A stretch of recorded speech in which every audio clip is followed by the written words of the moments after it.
জিলের পরিবার থেকে লোকজন এসেছিল তথ্য দিতে, কিন্তু সাক্ষর মা তাদেরকে বলে ওইসব ফিরিয়ে নিতে। সম্পূর্ণ জানতে হলে চ্যানেলটি সাবস্ক্রাইব করে ভিডিওতে লাইক দিয়ে দেখতে থাকুন। ভুলে বাবা পার করে গা সিরিয়ালের আগামী পর্বে আমরা দেখতে পাই জিলের পরিবার থেকে লোকজন এসেছিল সাক্ষর বাড়িতে তথ্য দিতে, কিন্তু তারা নানানভাবে অপমান করে তাদেরকে। তখন জিল রেগে গিয়ে বলে, কেউ যদি পড়তে না চায় তাহলে তাদেরকে জোর করে পড়ানোর দরকার নেই।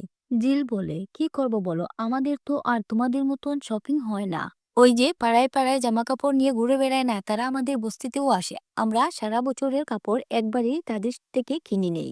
তোমাদের মতো এত টাকা দিলে তো আর কেনার মতো ক্ষমতা আমাদের নেই। তোমরা যদি আমার মায়ের দেওয়া জিনিসগুলো গ্রহণ না করো তাহলে আমিও তোমাদের জিনিসগুলো খুলে দিচ্ছি। এই কথা বলে জিল তার গায়ের গহনাগুলো খুলে দেয়। আমার মা যা পেরেছে সেটাই দিয়েছে। তোমাদের তো আমাকে পছন্দ না, তাই আমার সব জিনিসই তোমাদের খারাপ লাগবে। সাক্ষর মাকে প্রণাম করে বলে, আমি তোমাকে প্রণাম করলাম শাড়িটা দিতে চাই বলে। তুমি যদি শাড়িটা পরো তাহলেই আমি তোমাদের দেওয়া গয়নাগুলো পরবো, তা না হলে আমি পরবো না। তখন সাক্ষ্য অনেক খুশি হয়ে জিলের দিকে তাকিয়ে রইল। তো কেমন লাগলো আজকে আমাদের এই ভিডিওটি কমেন্ট বক্সে জানিয়ে এখনই সাবস্ক্রাইব করে নাও আমাদের এই চ্যানেলটি। ধন্যবাদ সবাইকে।